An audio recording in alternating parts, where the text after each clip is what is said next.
The euphonium kind of has two roles in the band. The first role, I would kind of describe it as a soloist. Very early on, composers and arrangers realized the solo capabilities of this instrument. So Sousa, Richard Strauss, Gustav Holst wrote great solos for it. And the euphonium, I guess, has a kind of a vocal quality to it, you could say. It sounds like a bass baritone vocalist, and you can use a really nice vibrato with it, and it just has this lyrical longing quality, I think, that composers have been attracted to on both sides of the Atlantic, in America and Europe. The second role that this has is as a utility man. It really is a busybody. The composers and arrangers that have written for the instrument over the years have really made it as a doubler for all the different sections in the concert band. Because the concert band doesn't have strings, it lacks a lot of that resonance that a cello section or a double bass section would give an ensemble. And so the euphonium has a really mellow, resonant sound. It blends well with pretty much every section of the band.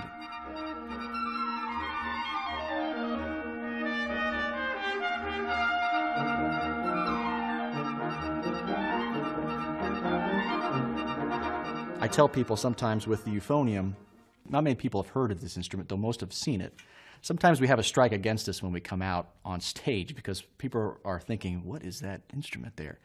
And I tell my students, well, you have about 2 seconds where they're kind of curious about the instrument.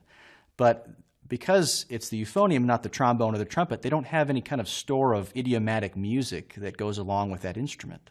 So we have to connect on a stylistic, and we have to connect on a musical line of thinking or musical line of expression for them to understand what we're trying to do.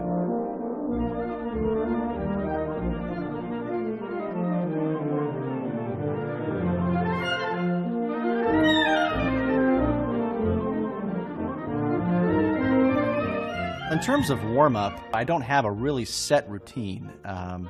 What I do is I kind of cover bases.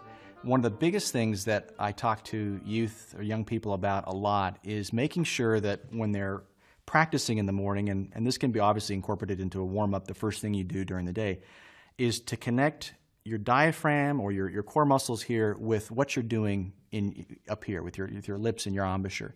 A lot of times students won't connect the two, so they kind of breathe high from their chest, or they're using their jaw to make the articulation, and they get a really forced sound. They pinch a lot with their faces. They get that really deep ring in their mouth because they're pushing hard. Basically, the body's trying to support the sound. But what I like to do in the morning when I'm warming up is, again, just long tones, nothing flashy.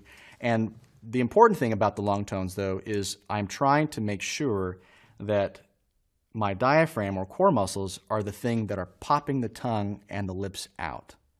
Not my jaw, not my throat, but right here. So I engage these first before I let the air go, all right, making sound out of the horn. And I'm very cognizant of that when I play. So I just start with just, pedal notes below the staff, just so it's something relaxed, something like this.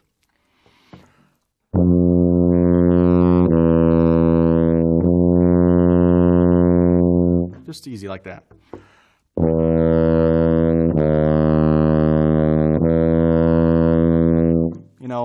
Nothing flashy, but what I'm doing is I'm making sure that this engages first. So I hold this and then make sure that this is what's pushing the air out. A lot of times kids will use their chin, and sometimes they'll even use their throat. You get this ooh before they play. And if they use the diaphragm correctly, it takes care of so many problems right off the offset.